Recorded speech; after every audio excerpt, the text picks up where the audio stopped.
Hi guys, so here's chapter one. I'm just gonna read it. I'm reading it from my phone, so bear with me.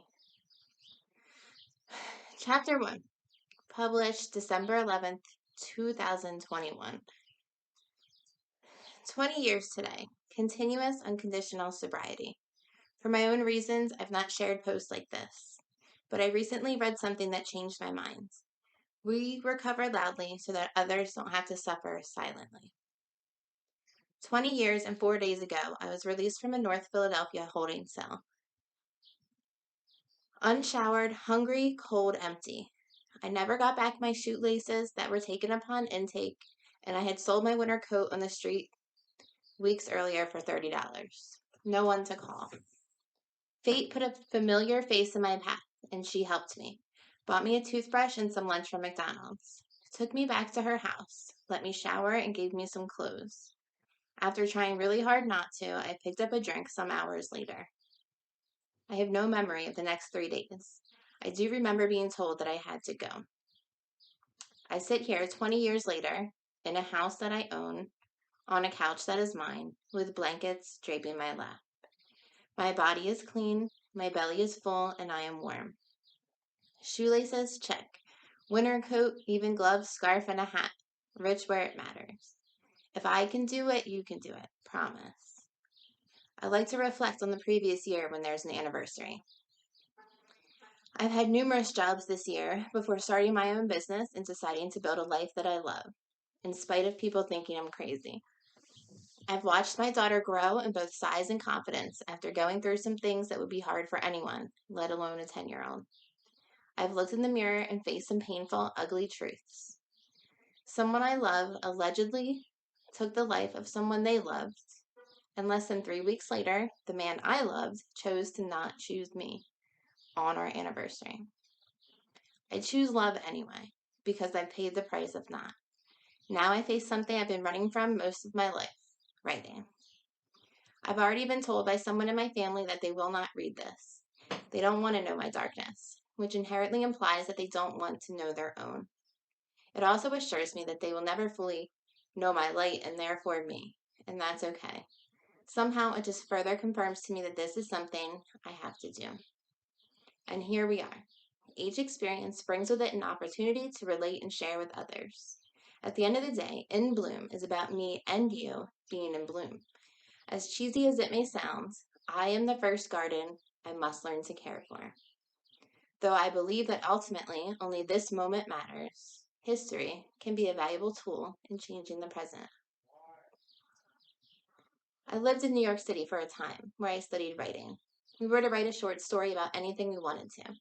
I sat down one day to write, and out came one of the very last days of my addiction. The chase is finally over, at least for the next few hours, she thought as she plopped down in relief on the naked, urine-smelling mattress by the door. She took a hit and desperately struggled to hold the poison deep in her lungs. For a moment, it was exhilarating.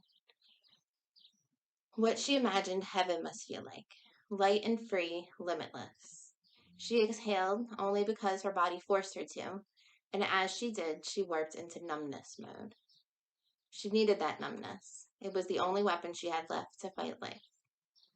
Her family briefly crossed her mind. Her little brothers and how she missed them. Her father and his disappointment in her. Her stepmom and her incessant worrying. Her letters saying that she had sent a guardian angel. Her mother and her relentless efforts to save her. The looks of disgrace from everyone.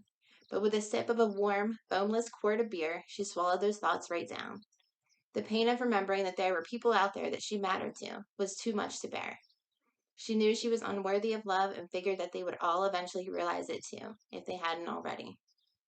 She glanced around the room, the cloudy, roach-infested room whose only source of light came in through a window from a nearby street lamp, and from a digital clock that branded laser red numbers into her large black pupils. She wasn't sure if it was morning or night, not that it mattered anyway. The shadow of a hunched-over body in the corner of the room caught her eye, as she suddenly realized that she wasn't alone. Fuck, she thought as she plucked another crumb of her ticket back to bliss from a miniature Ziploc bag. Carefully, she pressed it into the tip of a narrow glass tube that had once held the stem of a white rose. With the strike of a match, the man began to raise his head. She couldn't make out the expression on his face or see his eyes, nor did she particularly want to. She couldn't recall his name either, but she knew that she needed him that night. His car, money, connections. Regretfully, she also knew that her contribution was next. He slowly found his way over to where she was sitting and staggered down next to her. She had been up for days, and the psychosis was taking its toll. As if reading her mind, the man reached into his pocket with his rough, dark-colored hands and withdrew 8 powder blue pills. He handed her 3 and ate the rest. A vain, selfish bastard. After she had consumed her portion of the pills with the remaining beer, the man slid back onto the single-sized mattress, whose springs were now beginning to protrude through its skin.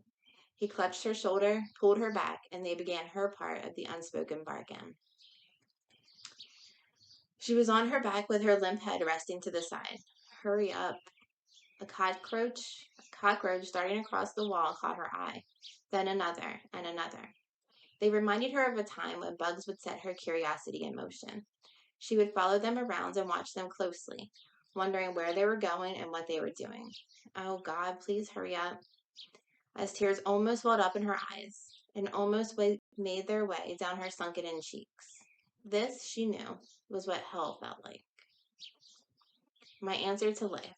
I thought I wasn't cut out for this human stuff. A round peg in a square-holed earth. I went to any lengths to run away from myself. By the end, there wasn't enough alcohol or drugs in the whole wide world to take the pain away. I had run out of places to go. All I wanted was to die, and that wasn't happening fast enough. At 19 years old, I went to Alcoholics Anonymous. I didn't want to go, but even more than that, I couldn't live like that anymore. A man from the meetings gave me the phone number of a woman and told me to call her, that she would be perfect for me. Out of desperation, I did, and I found Betsy. The very first thing that Betsy asked me was, "Are you willing to go to any lengths to stay sober?"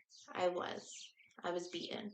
She told me to call her every day, go to meetings every day, ask God whether I believed in him or not, to keep me sober in the morning and thank him every night, to help other alcoholics, to stay away from people, places, and things. She was tough and honest. I needed that. She drank exactly like me. I couldn't hide from her. She told me the truth no matter what, even if it hurt me. She cared more about me staying sober than about my feelings or me liking her. Thank God for that. She sacrificed my short-term happiness for my long-term benefit. Isn't that what unconditional love does? By example and with great passion, she taught me how to live life without a drink or a drug, and so much more. She placed in me the mustard seed. A man would soon tell me that I was receiving a great legacy through Betsy, and that someday it would be my job to pass it on. So that's chapter 1. When I wrote my story, the intention was to make it an experience. So there is music attached to all the chapters, so you can find the playlist that goes along with the story on my channel. So the first 2 songs are attached to chapter 1 if you want to check it out. And also there will be a short that corresponds with each chapter that includes the music there too. So thank you so much for listening, and hopefully we'll see you next week for chapter 2.